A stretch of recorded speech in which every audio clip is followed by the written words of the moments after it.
Geliefdes, ons toetrede gesang tot vanmôre se erediens kom uit Gesang 505 en ons sing daar saam strofes 4.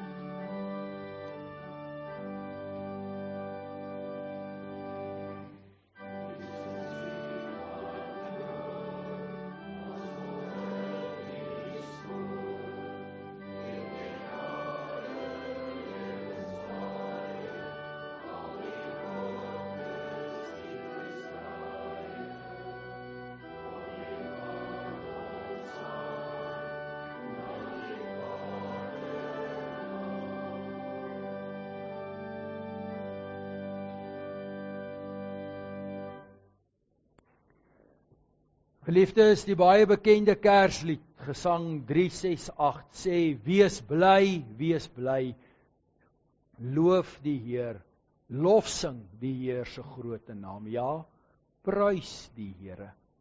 Geliefdes, genade, barmhartigheid en vrede word aan U geskenk deur ons drie-enige God, God die Vader, God die Seun en God die Heilige Gees. Amen. Gemeente, ons sing tot die Here uit Gesang 562, strofe 1 en 4.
Geliefdes, met die oog op vanoggend se Bybel vasvra na afloop van die erediens, gaan ons vanmôre saam lees uit Filippense hoofstuk 4, vanaf vers 1 tot en met vers 9.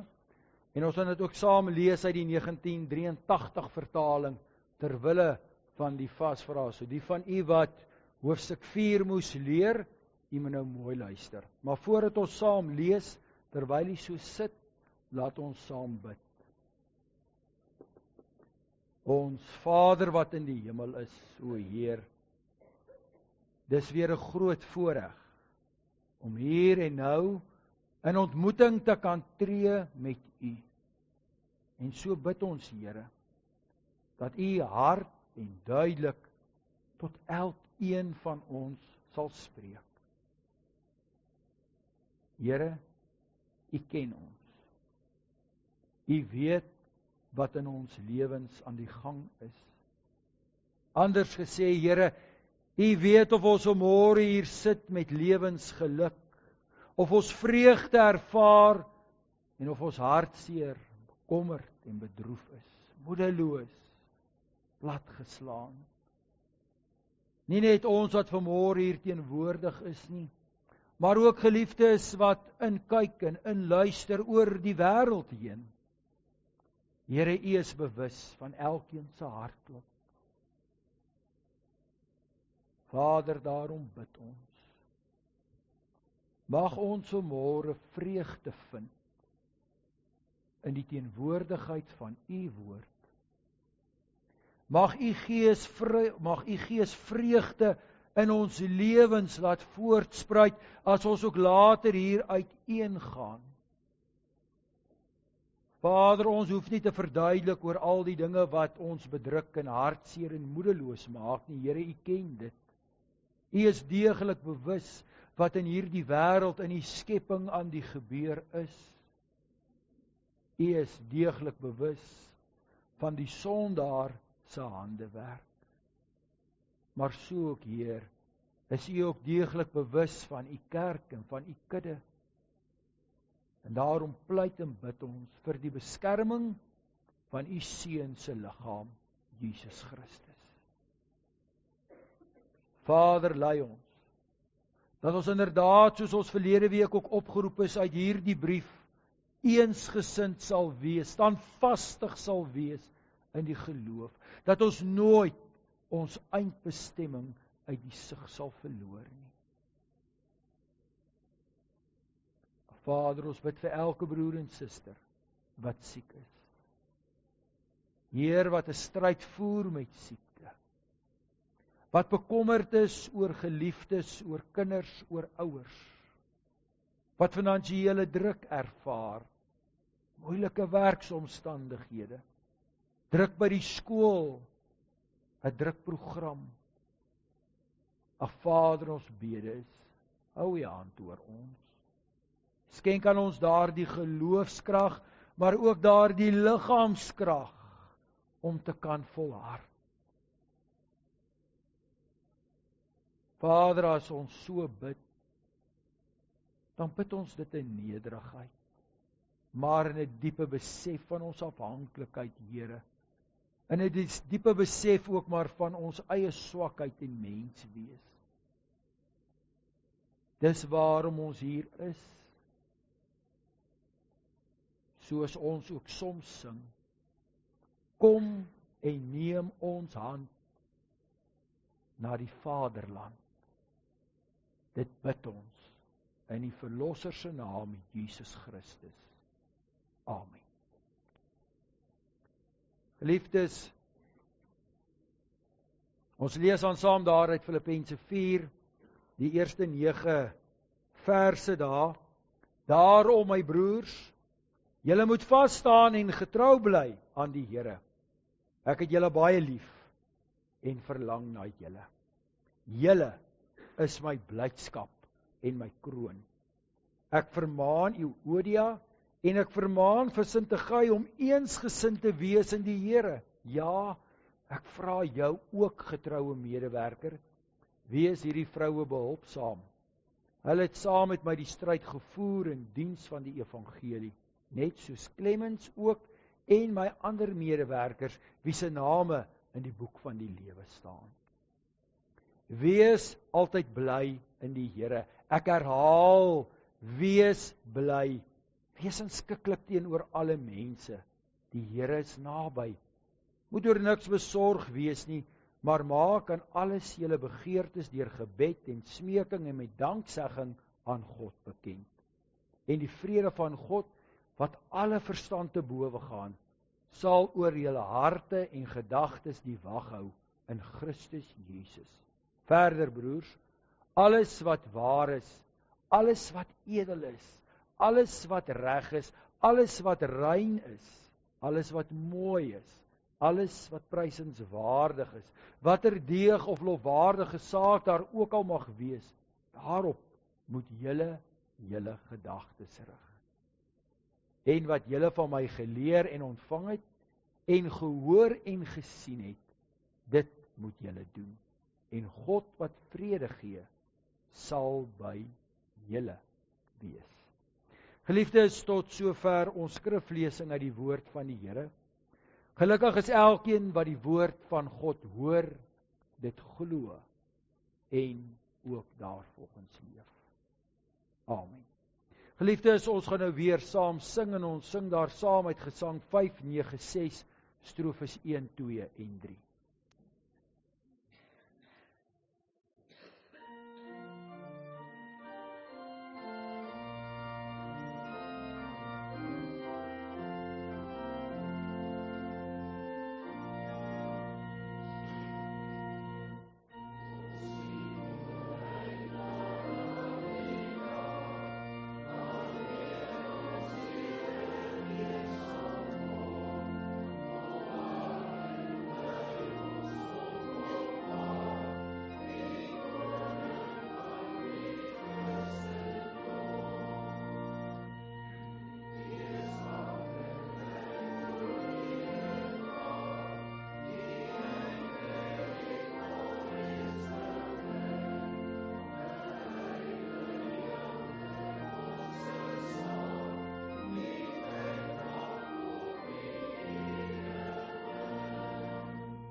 Dankie Dr. De Plooy. Dr. De Plooy stuur vir my soms so in die week 'n gesang aan, dan sê hy, ons moet dit Sondag sing. En ek wil vir sê, dit is 'n pragtige gesang hierdie, met pragtige woorde wat so aansluiting vind by hierdie teksgedeelte. Baie dankie daarvoor, dokter. En ons het dit ook so mooi saam gesing. Ons teksverse vanmôre se prediking is daardie woorde daar uit vers 4. Wees altyd bly in die Here, ek herhaal, wees bly. Liefdes, ek kan onthou, toe ek nou jonger was, en dalk is daar van die jong mense, die van u wat daar by vlooimarkte rondloop, sal onthou dat daar T-hemde verkoop is, en baie daardie T-hemde gekoop en gedra, en ekskuus nou as ek dit nou in die Engels aanhaal, maar don't worry, be happy. Moenie bekommerd wees nie. Wees net bly. En tog in 'n sekere sin is dit skriftuurlik, want ons lees vanmôre hier in vers 4, wees bly. En dan lees ons daar in vers 6, moet oor niks besorgd wees nie. Sou ons dit in Engels vertaal, kom dit op daardie baie bekende woorde saam. Daar is natuurlik ook die baie bekende lied daaroor. En geliefdes, dit gaan nie net oor die woorde van ons teksgedeelte vanmôre nie. As ons die Bybel bestudeer, dan lees ons talle tekste raak, waar ons opgeroep word om bly te wees, om vreugde te vind. Daar is baie psalms wat handel oor vreugde en blydskap. Maar in die besonder ook ons inrigting as gelowiges. Sou ons byvoorbeeld kyk na ons kerklike jaar, is die hartklop van die erediens en die hartklop van kerk wees vreugde. Dink maar aan Adventtyd, die afwagting van Christus se koms. Dis 'n tyd van die jaar wat ons Kersliedere en gesange sing, soos opgewonde, Kersfees, 'n oomblik van vreugde. Ook as ons kyk na dit wat die Here Jesus ons kom leer het en wat hy kom doen het, die wonders en die gelykenisse wat hy vertel het, dit stem ons tot vreugde, blydskap, dankbaarheid. Selfs die dag toe die Here Jesus gekruisig is, noem ons Goeie Vrydag. Want ons is dankbaar, ons vind vreugde daarin dat die Here sy lewe vir ons gegee het, in ons plek gesterf het, sodat ons nie nodig gehad het om aan 'n kruishout te hang. Dan praat ons nie eens van opstanding Sondag en die vreugde wat dit voortbring. Hemelvaart. Die belofte dat die Here Jesus weer sal kom en die uitstorting van die Heilige Gees, dat ons nooit alleen sal wees nie, maar dat God elke oomblik met ons is deur die werking van sy Gees. Selfs 'n gebeurtenis soos Bartolomeus nag, wat ons eersdaags weer gaan herdenk, vul ons met vreugde en dankbaarheid in die sin, dat die Here sy kerk beskerm en bewaar teen die aanslag van die boosheid. Dan praat ons nie van hervormingssondag nie. En so geliefdes, is daar talle oomblikke, ook in ons geskiedenis, wat ons vul met dankbaarheid.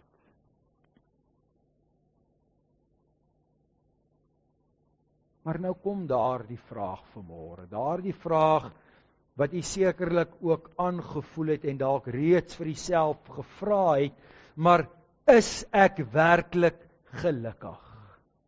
Vind ek werklik vreugde in die lewe?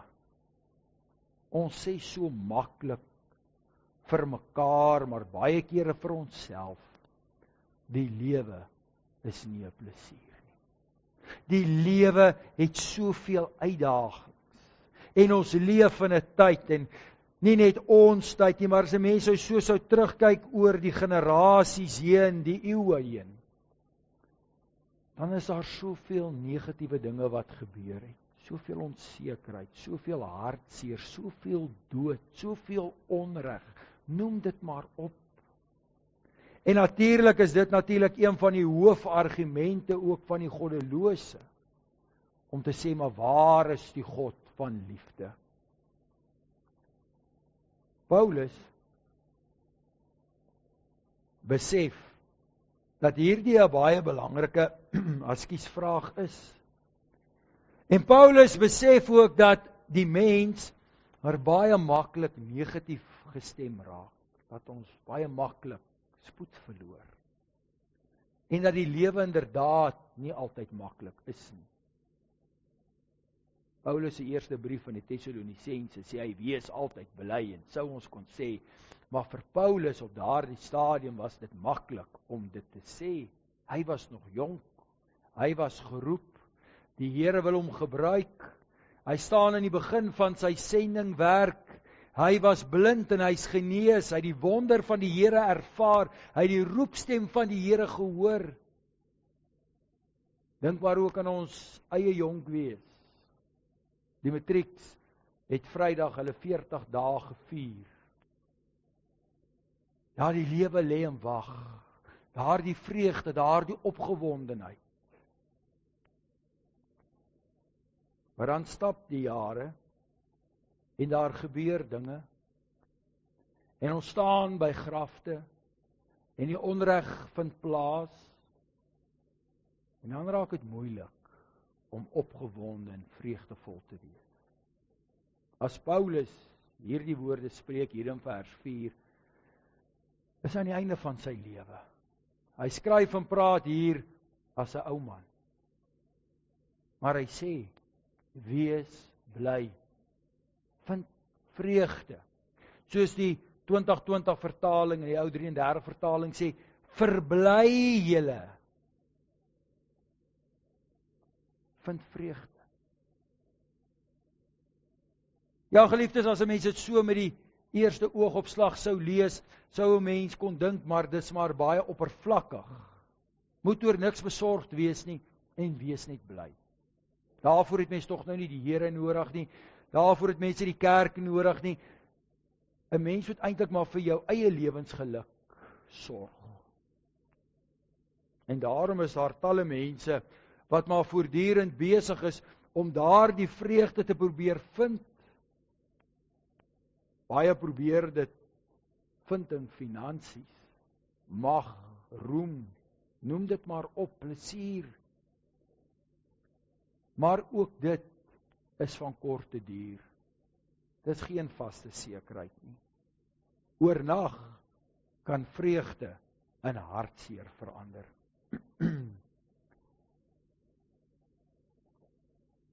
Geliefdes, aan die begin van hierdie brief aan die gemeente in Filippi, roep Paulus die gemeente op tot eensgesindheid. Ons het verlede week daarna gekyk. En hier aan die einde vat hy eintlik al hierdie gedagtes wat hy in hierdie brief bespreek het saam. Hy gee eintlik 'n bietjie lewenswenke. In vers 1 sê hy, na aanleiding van die voorafgaande perikoop, onthou, julle is burgers van die hemel. Dink aan die Here Jesus Christus, staan vas. Ek dank julle dat julle daar is. Julle is my hoop. Hierdie gemeenskap van gelowiges. En dan noem hy die name van 2 vroue waarmee daar heel waarskynlik 'n bietjie onmin was, maar ook hier herbevestig hy daardie oproep tot eensgesindheid en doen hy 'n beroep op sy medewerkers om ook toe te sien dat daardie vriendskap, daardie eenheid in die geloof herstel sal word. En dan ons teksvers, en dan daarna, dan hier in vers 5 en 6, eintlik in vers 5 alleen sê hy, wees inskikkelik. Wees vriendelik, soos die ou vertaling dit vertaal. Neem mense in ag. Dit gryp terug na verlede week se prediking, is hoe kyk die wêreld na ons? Wat sien die wêreld raak by ons as gelowiges? Meer nog, wat sien die Here raak? Neem ander mense in ag. En dan hier in 6 en 7, soos ons gesê het, moenie oor dinge besorgd wees nie, maar hy brei uit. Tree in gebed tot God. Gee aandag aan julle verhouding met God. Tree in gesprek met God. Maak julle hartsbegeertes bekend. Moenie ver van die Here af leef nie.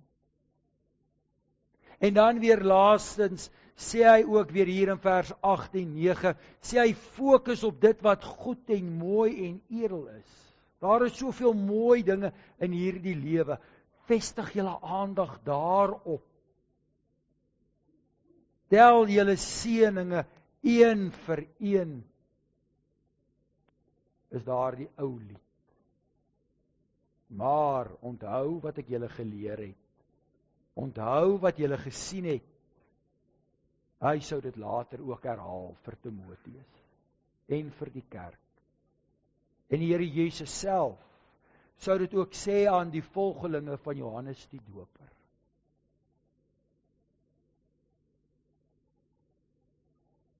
En geliefdes, as ons dit so hoor, dan besef ons, as ons veronderstel om te besef, dat vreugde en blydskap oor veel meer gaan as net 'n gevoel. Dit gaan oor veel meer as net emosie. Vanmôre sou vra, wat is dit wat u bly maak? Waarin vind u vreugde? Sou die kinders dalk sê, jong mense, vakansies, pauses. Daardie 'n naweek, daardie aftydjie, daardie oomblik wat ek net 'n bietjie kan ontspan dalk voor die televisie. Ag, daar's talle voorbeelde. Elkeen van ons vind vreugde in bepaalde goed. Daardie gevoel om uit te sien na iets. Maar dis nie daardie vreugde waarvan Paulus hier skryf nie. Paulus sit in die tronk. Paulus weet nie of hy vrygelaat gaan word nie. Paulus weet nie of hy gaan sterf nie. Die gelowiges is ook maar onseker en moedeloos en bang, want as Paulus nie meer daar is nie. En hier begin die onmin al reeds in hulle eie geleedere. 2 susters het rusie met mekaar. Dit was nie net in Filippi nie. Dink aan al die gemeentes wat Paulus gestig het met sy sendingwerk. Wat sou word van die vroeë kerk? Daardie stadium het die vervolging teen die vroeë Christene ook begin momentum kry. Daardie aanvanklike geïnspireerdheid het ook maar vervlou. Soos as Johannes daar op Patmos sou skryf, julle is nie warm nie, julle is nie koud nie, julle is maar lou. Al hierdie sake, hierdie realiteite en omstandighede, het die mense in die gesig gestaar. Maar as ons eerlik is, broer en suster, staar die kerk dit maar deur die eeue heen in die gesig. Ook vandag. Ook elkeen van ons individueel. Dink maar aan die kere wat u hier voor gestaan het, of in 'n ander gemeente voor die preekstoel gestaan het en 'n belofte gemaak het.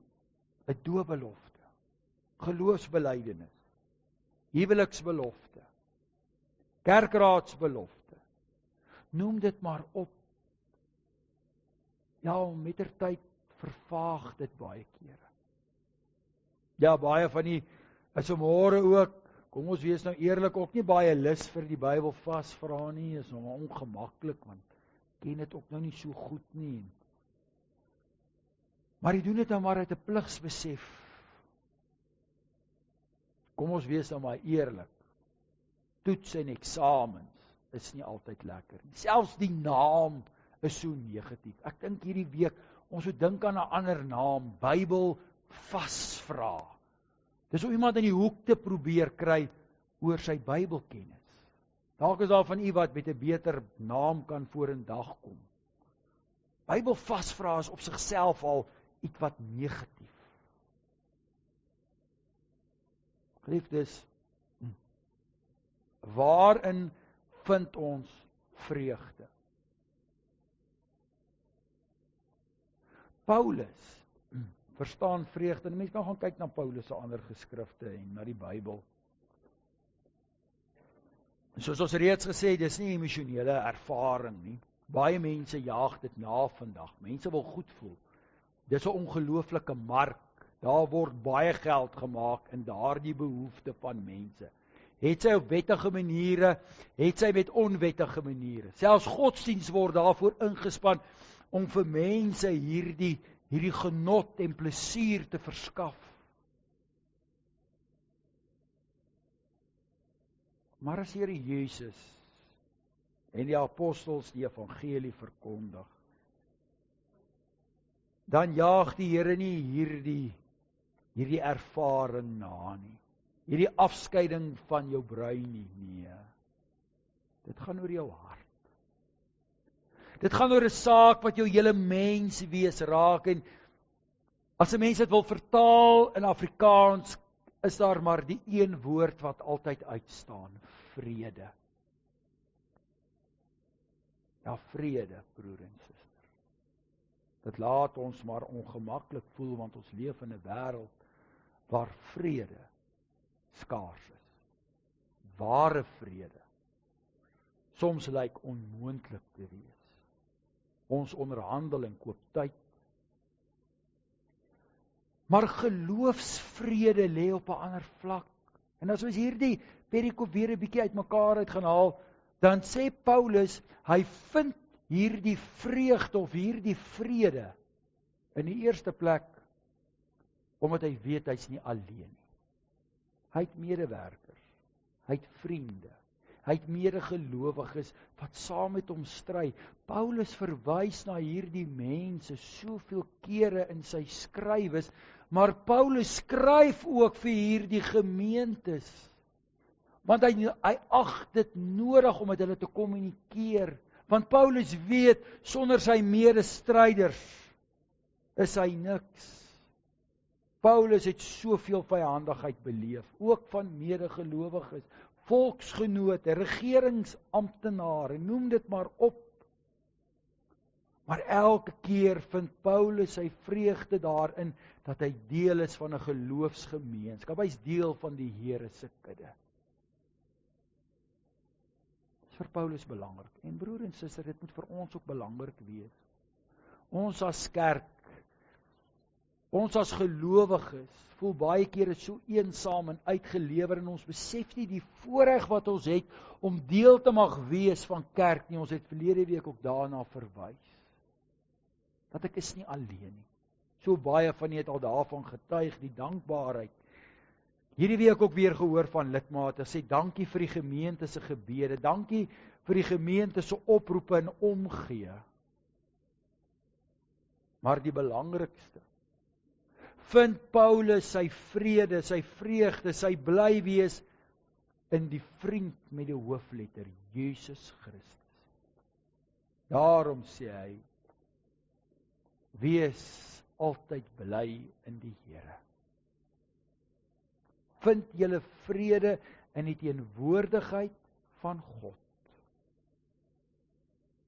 Paulus getuig daarvan keer op keer, dat hy is 'n geroepene van God. Dat God is met hom. Hy skryf ook, hy sien daarna uit om volkome by God eendag te kan wees. Hou verlede week daardie eindbestemmingsperspektief. Vrede met God bring vrede met jouself. Bring vrede met jou medemens. Dit maak my sterk dat die uitdagings en die bekommernisse van hierdie wêreld, soos ons so lief is om te sê, nie jou vreugde steel nie. Dit beteken nou nie dat ons nou roekeloos en onverskillig moet leef nie, natuurlik nie. As Paulus skryf hier in vers 6, moet oor niks besorgd wees nie, maar dan brei hy uit daarop. Hy sê maar, gee aandag aan julle geloof, praat met die Here. Want gebed is die oefening van geloof. Ek dink dit was Calvin wat dit gesê het.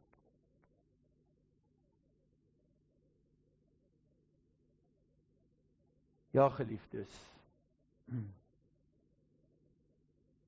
ons verhouding met God. Ons is nie alleen nie. En as ons hierdie uitdagings en die probleme met God kan deel, en soms het ons nie woorde nie, soms is ons so plat geslaan, dan skryf die eindse Paulus so mooi dan in die Romeinebrief, dan pleit die Heilige Gees vir ons.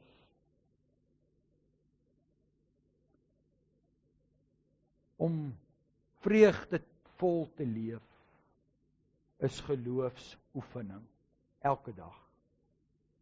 Dis waarom dit so mooi hier vertaal is hierso, die Christelike lewenswandel is die opskrif van hierdie gedeelte. 'n Paar praktiese sake. En geliefdes, dis iets om aan te werk. Onthou verlede week, die voorbeeld van die bytjies en die vliegies. Ja, ons is baie kere maar vliegies. Maar 'n lidmaat maak hierdie week die interessante opmerking. Hy sê vanmôre hier nie, maar ek weet hy luister, hy het gesê hy gaan. Hulle is vir die naweek 'n bietjie weg. En ek man sy naam noem, Andrei sê vir my, Andrei Wessels. Hy sê dominee, maar jy moet onthou, daar moet ook bemesting wees. Anders kan daar die blommetjies nie groei nie. En Andrei, jy's reg. Daar moet ook moeilike omstandighede in ons lewens wees. Daar moet ook uitdagings wees. Dit kan nie net altyd goed gaan nie. Ons sien dit so mooi in Paulus se lewe raak. Wat was die ou gesegde? Die bloed van die martelare was die saad van die geloof. Dit is juis die lewe wat ons nader aan God bring. Dis juis hier die wêreld en sy uitdagings wat ons vrede laat vind met God in die midde van onrus. En daarom is dit so belangrik dat ons voorregte sal raak sien, soos Paulus ook hier skryf. Alles wat goed en mooi en prysenswaardig is en waar is, dat ons daarop fokus. Want daar is soveel om voor bedankbaar te wees. Wat 'n voorreg, broer en suster, om op 'n oggend soos hierdie in die taal waarin ons droom, Afrikaans, met die woord van die Here te kan besig wees. Wat 'n voorreg om hier as 'n gemeenskap van gelowiges te kan saam wees en die Here te kan dien. Wat 'n voorreg wat die omstandighede ook al mag wees, na 'n erediens te kan kyk, te kan luister, waar jy ook al in die wêreld mag bevind, en te weet, jy is deel van God se kudde. Dit bring kalmte en vrede in 'n mens se gemoed. 'n kind, ou klein kindjie, ons sê so baie keer, eerder eintlik so stel, ons sê so baie keer as mense vra, hoe gaan dit met jou, sê nie baie beter gegaan, toe my ouers nog vir my gesorg het. Daar steek 'n stuk waarheid daarin. Ou klein kindjie is oor niks bekommerd nie, want 'n goeie ouer sorg vir sy kinders. Die Here Jesus gebruik daar dieselfde beeld in die bergpredikasie. Jy gee tog ons nie vir jou kind 'n stuk klip as hy vra vir brood nie. Hoeveel te meer sal julle Vader wat in die hemel is vir julle sorg. Daardie ruimte van veiligheid. Wat my dink toe ons eersteling ou Stefan gebore is en mens daar in die hospitaal en nou vat jy die ou babietjie en ek kan nog onthou wat het die suster gesê. So sê vat die kind, hou die kind vas. Die porselein, julle breek nie so maklik nie. Ek sê nie maar mense is bang jy maak die kind seer, sy sê nee. Daardie kind moet weet dit sy pa of sy ma. Moet veilig voel, stewig, word vasgehou. En is dit nie ook waar van ons? As jy so terugkyk na jou lewe, wie is dit wat jy vashou? By wie vind jy vrede? By God. En as ons so na die lewe weer begin kyk, ongeag die omstandighede waarin ons ook al mag bevind, het ons vrede en is ons vreugde. En dan kan ons vir mekaar sê, ja, wees bly. Lof sing die Heer se naam. Prys die Here, want hy is groot. Amen. Broers en susters, ons is dankbaar dat ons in die prediking weer kon hoor dat God genadig is. Van hierdie genade lees ons ook in Psalm 103. Barmhartig en genadig is die Here, lankmoedig en vol liefde. Sulke genade en liefde roep 'n mens tot geloof op. Kom ons bely ons geloof terwyl ons staan soos volg. Ek glo in God die Vader, die Almagtige, die Skepper van die hemel en die aarde, en in Jesus Christus, sy eniggebore Seun, ons Here, wat ontvang is van die Heilige Gees, gebore is uit die maagd Maria, wat gelei het onder Pontius Pilatus, gekruisig is, gesterf het en begrawe is en ter helle neergedaal het, wat op die 3de dag weer opgestaan het uit die dode, wat opgevaar het na die hemel en sit aan die regterhand van God, die Almagtige Vader, vanwaar hy sal kom om te oordeel, die wat nog lewe en die wat reeds gesterf het. Ek glo in die Heilige Gees. Ek glo aan 'n heilige, algemene, Christelike kerk, die gemeenskap van die heiliges, die vergifnis van sondes, die opstanding van die vlees en 'n ewige lewe. Broers en susters, ons het nou in ons geloof in God bely. Kom ons hoor wat sê die Here self in Deuteronomium 5, hoe ons hierdie geloof moet uitleef. Die Here het gesê, ek is die Here jou God, wat jou uit Egipte, uit die plek van slawerny bevry het. Jy mag naast my geen ander gode hê nie. Jy mag nie vir jou 'n beeld of enige afbeelding maak van wat in die hemel daarbo, of op die aarde hieronder, of in die water onder die aarde is nie. Jy mag hulle nie vereer of dien nie, want ek die Here jou God, is onverdeelde trou aan my. Ek reken die kinders die sondes van hulle vaders toe, selfs tot in die 3de en die 4de geslag van die wat my haat, maar ek betoon my liefde tot aan die 1000ste geslag van die wat my liefhet en my gebooie gehoorsaam. Jy mag die naam van die Here jou God nie misbruik nie, want die Here sal die een wat sy naam misbruik, nie ongestraf laat bly nie. Jy moet die Sabbatdag so deurbring, dat jy dit heilig hou, soos die Here jou God jou beveel het.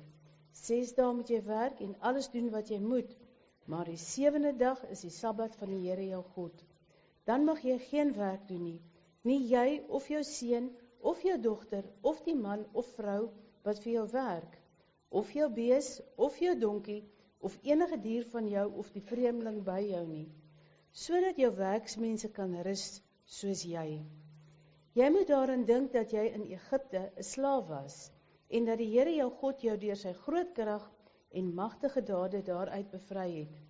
Daarom het die Here jou God jou beveel om die Sabbatdag te onderhou. Eer jou vader en jou moeder, soos die Here jou God jou beveel het. Dan sal jy 'n lang lewe hê en sal dit goed gaan met jou in die land wat die Here jou God vir jou gee. Jy mag nie moord pleeg nie, jy mag nie egbreek pleeg nie, jy mag nie steel nie, jy mag nie vals teen 'n ander getuig nie, jy mag nie iemand anders se vrou begeer nie, jy mag nie sy huis begeer nie, ook nie sy grond, sy slaaf of slavin, sy bees of donkie, of enigiets anders wat aan hom behoort nie. Gemeente, ons sing staande 'n gebed uit Gesang 281, strofe 1, 2 en 3, waarna u bly staan vir die uitspreek van die seën. Na die seën sing ons uit Gesang 286.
Die genade van ons Here Jesus Christus, die liefde van God en die gemeenskap van die Heilige Gees sal met u elkeen wees. Amen.